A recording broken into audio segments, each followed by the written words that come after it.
아빠와 함께하는 세계사 제18장 유럽과 근동의 여러 나라들. 페르시아의 적과 친구들. 러시아는 중국에까지 세력을 확장하는 데 실패했어. 그러나 서쪽에서는 좀 더 운이 좋았단다. 카스피해 바로 아래 지금은 그저 조그마한 나라로 줄어버린 고대 페르시아 제국이 있었어. 앞에서 우리는 페르시아가 아프가니스탄을 침공했다는 이야기를 했어. 아프가니스탄을 점령해서 지배하는 러시아가 동맹을 맺어서 같이 싸우자고 요구하는 것을 페르시아가 뿌리치지 못했던 거야. 그러나 영국이 페르시아를 협박하자 페르시아의 샤아는 당장 군대를 불렸어. 아프가니스탄을 놓고 영국과 러시아가 서로 싸우게 하는 게 낫겠다고 판단했다는 것이지. 그런데 영국과 러시아는 곧 페르시아를 놓고도 서로 싸우기 시작했단다. 러시아는 오래전부터 페르시아의 북쪽 국경을 넘어와서 땅을 뺏으려고 늘 기회를 노려왔어. 페르시아 사람들은 있는 힘을 다해 맞서 싸웠지만 결국에는 땅을 떼어주지 않을 수 없었어. 한편 영국도 페르시아에서 세력을 가지려고 했어. 그러나 그들은 싸움이 아니라 외교를 통해서 그렇게 할 작정이었어. 어느 한 나라가 다른 나라에 대사를 보내서 말을 전하는 것을 외교라고 한다는 걸 알고 있겠지. 외교는 겉으로 보기에는 점잖고 품위 있는 것처럼 보이지만 대개의 경우 어떤 나라가 다른 나라에게 대사를 통해서 메시지를 보내는 것은 그렇게 하지 않으면 전쟁이 일어나리라는 것을 서로가 잘 알기 때문이야. 영국은 페르시아의 샤에게 영국 상인이 페르시아에서 자유롭게 상품을 사고 팔 수 있게 해주고 또 영국 사람이 아무런 제약을 받지 않고 페르시아로 드나들 수 있도록 해달라고 정중하게 요청했어. 샤는 그 요청을 들어주지 않을 수 없었어. 그는 요청을 들어주지 않으면 영국이 당장 군대를 보내리라는 것을 잘 알고 있었고 페르시아는 러시아와 영국이라는 두 강대국과 동시에 싸울 힘이 없다는 것도 잘 알고 있었단다. 페르시아는 서로를 믿지 못하고 걸핏하면 싸우려고만 되는 두 강대국 사이에 끼어서 오지도 가지도 못하는 처지가 되어 있었던 거야. 페르시아는 또 서쪽으로 국경을 맞대고 있는 오스만 투르크 제국도 늘 주시하였어. 또 동쪽에는 페르시아의 통치자들이 너무도 오랫동안 그 지배권을 주장해왔기 때문에 아직도 페르시아를 증오하는 아프가니스탄이 있었어. 그러니까 페르시아는 사방이 적으로 둘러싸여 있었던 거야. 1896년 페르시아의 샤가 죽었어. 황태자인 그의 아들 모자파르 옷딘이 페르시아의 권좌를 물려받았어. 모자파르 옷딘 샤는 35살이었는데 페르시아를 어떻게 다스릴 것인지에 대해서 아무 생각도 가진 것이 없었어. 그는 늘 아버지를 미워했었어. 그래서 어떻게든지 아버지와 얼굴을 마주치지 않으려고 했단다. 그래서 그의 아버지는 그에게 나라를 다스리는 방법을 가르칠 기회가 거의 없었어. 모자파르 옷딘이 샤가 되었을 때 페르시아는 사방이적으로 둘러싸여 있을 뿐만 아니라 엄청난 빚까지 지고 있었어. 그의 아버지가 돈을 너무도 펑펑 썼기 때문이었지. 모자파르 옷딘 샤는 돈을 마련하기 위해서 윌리엄 녹스 다시라는 영국인에게 페르시아 땅에서 유전을 개발할 허가를 내주었어. 다시는 샤에게 엄청나게 많은 돈을 주고 페르시아의 거의 모든 땅을 구멍을 파서 석유가 묻혀있는 곳을 찾을 권리를 독점했던 것이야. 석유는 지표면 아래에 보통은 두꺼운 안반 밑에서 거대한 연못을 이루고 있어. 다시는 석유를 찾기 위해서 강철 드릴로 구멍을 뚫었어. 그런데 이 작업은 구멍 200개를 뚫어야 겨우 한 곳에서 석유가 나올까 말까 할 정도로 성공할 확률이 낮은 작업이야. 안반을 뚫고 내려간 드릴이 석유 연못에 닿는 순간 석유가 구멍 밖으로 폭발해서 공기 중으로 뿜어져 나온단다. 꼭 마구 흔든 콜라캔을 땄을 때 콜라가 솟구쳐 나오는 것처럼 말이야. 그런데 모자파르 옷딘 샤는 다시에게 유전 개발거를 팔고 받은 돈으로는 모자라서 러시아와 영국으로부터 돈을 빌렸어.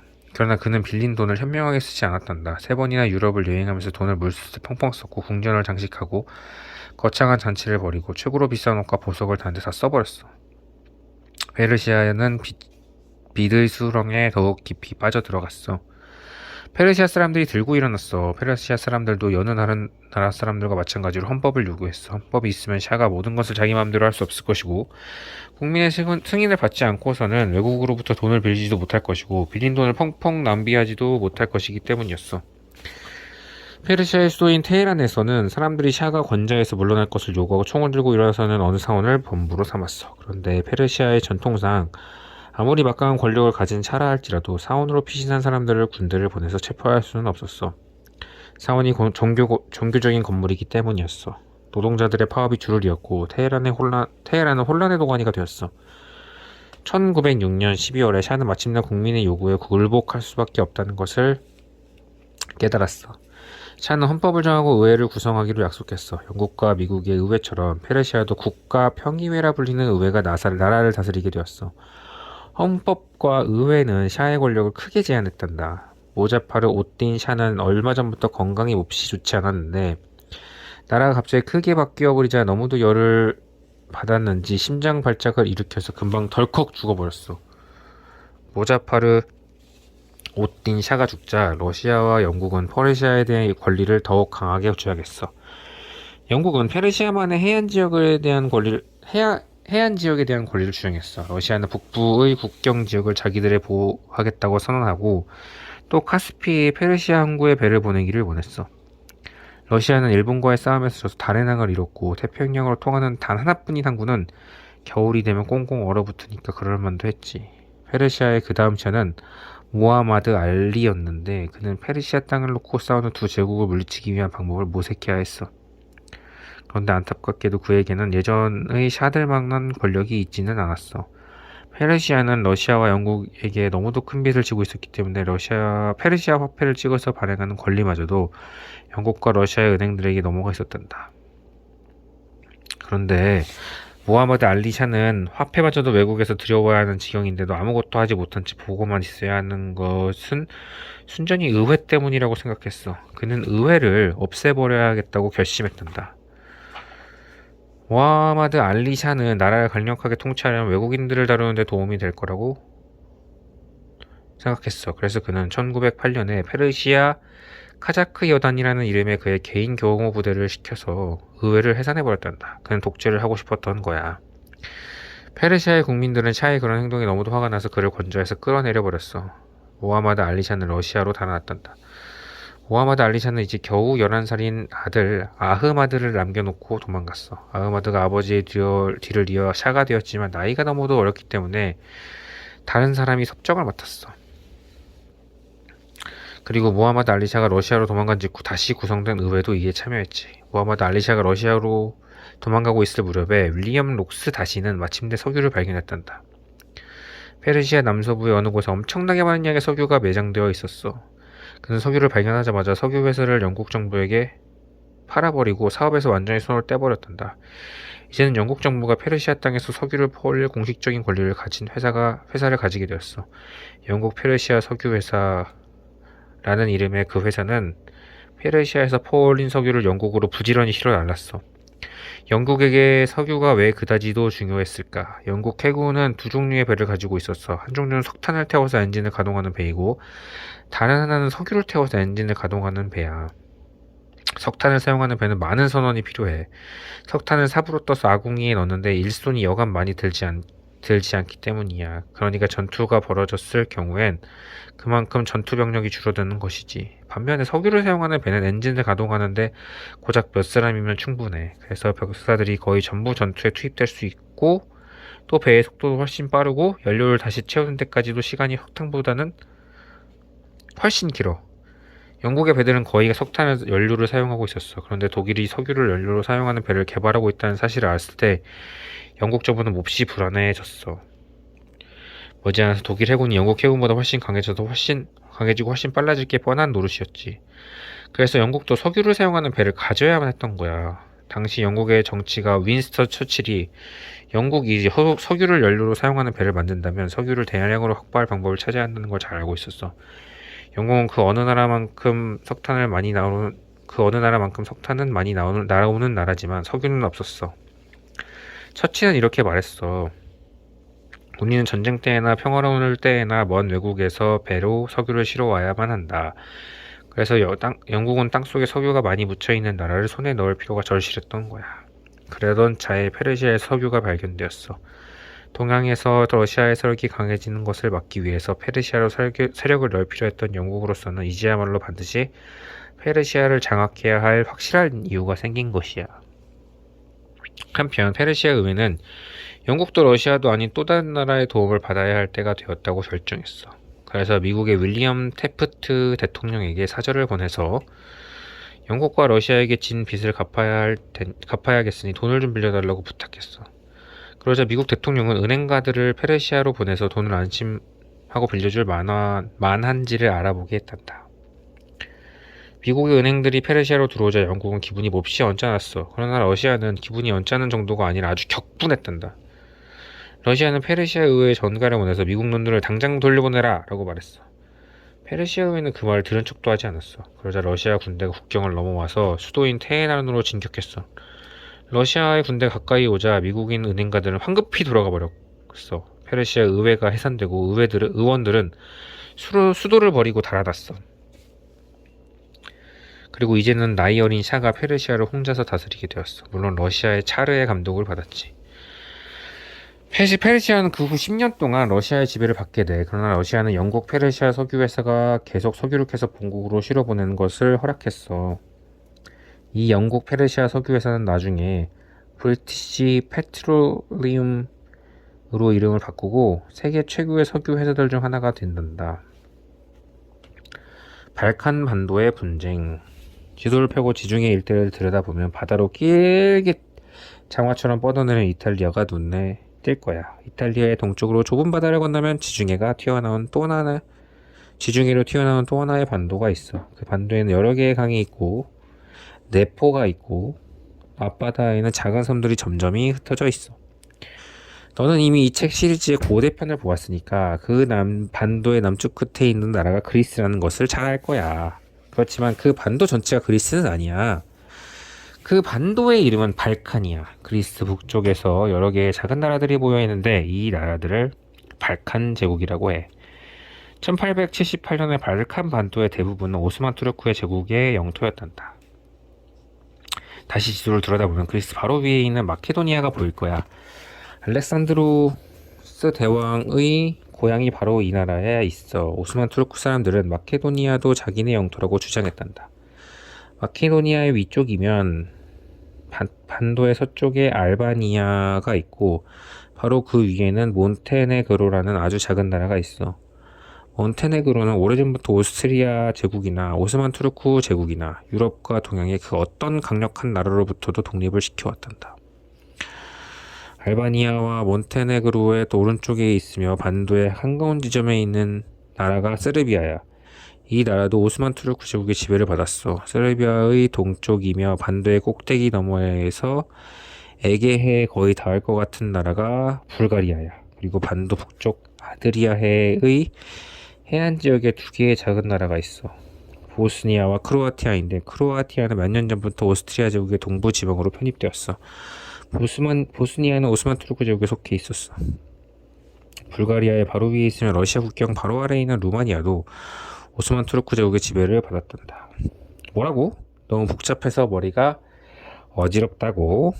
걱정할 거 없어. 세계의 각국의 사람들은 대부분이 발칸반도에 어떤 나라가 있는지, 어느 나라가 더 세고 어느 나라가 더 약한지 모른단다. 1878년에 오스만 투르크 제국과 러시아의 전쟁이 끝났을 때 오스만 투르크 제국은 발칸반도 영토의 상당 부분을 잃었단다. 제9장에서 오스만 투르크 제국이 불가리아에 침공해서 저질렀던 잔악한 짓에 대해서 복수를 한다면서 러시아가 오스만 투르크 제국을 공격했던 이야기를 기억하니? 그 전쟁에서 패배한 오스만 제국은 루마니아와 소아시아 대부분을 러시아에게 넘겨주어야 했고 또 불가리아의 독립을 허락해야 했어. 그러자 유럽의 다른 나라들은 몹시 불안했어. 러시아가 더욱 커졌고 불가리아는 제법 큰 나라가 독립국이 되었기 때문이야. 불가리아는 러시아 덕분에 독립을 얻은 나라이기 때문에 이제부터는 늘 러시아의 충성스러운 동맹국이 될 게 뻔한 노릇이고 따라서 러시아의 힘이 더 그만큼 커진 셈이었지. 그래서 프랑스, 독일, 영국, 오스트리아 등 유럽의 강대국들이 러시아에게 루마니아를 가지는 것은 그냥 봐줄 테니까 아나톨리아는 당장 오스만 투르크에게 되돌려 주려고 말했어. 그들은 장차 전쟁이 일어나면 불가리아는 반드시 러시아 편에서 싸울 게 뻔하니까 일찌감치 불가리아의 덩치를 줄여놓아야겠다고 작정했던 거야. 그래서 그들은 강제로 불가리아의 남부 지역 전체를 오스만 투르크에게 되돌려주지 않을 수 없도록 만들었어. 그리고 덩치가 거의 반으로 줄어버린 이 새로운 나라는 바텐버그의 알렉산드르라는 이름의 러시아 왕자가 통치했는데 그는 러시아 차례 조카였단다. 다시 오스만 투르크 제국의 땅이 된 불가리아 남부 지역 사람들이 격분했어. 그들은 오스만 투르크의 백성으로 사는 것을 결코 원하지 않았단다. 불가리아의 북부 지역 대표들과 남부 지역 대표들이 만나서 땅을 다시 합치기로 결정했어. 전쟁으로 지친 오스만 투르크는 그것을 막을 힘이 없었단다. 그러나 러시아는 몹시 화를 내었어. 바텐버그의 알렉산드로와 북부 불가리아 사람들이 러시아의 허락을 받지 않고 저희들끼리 그런 결정을 내려버렸기 때문이야. 불가리아에 나가있던 러시아군 장교들과 외교관들 즉시 귀국하라는 명령이 전달되었어. 이제 불가리아는 러시아와의 관계가 나빠져 버렸어. 유럽의 다른 나라들은 그제야 조금 안심이 되었는지 불가리아를 하나의 독립된 나라로 인정했단다. 발칸반도의 판도가 바뀌었어.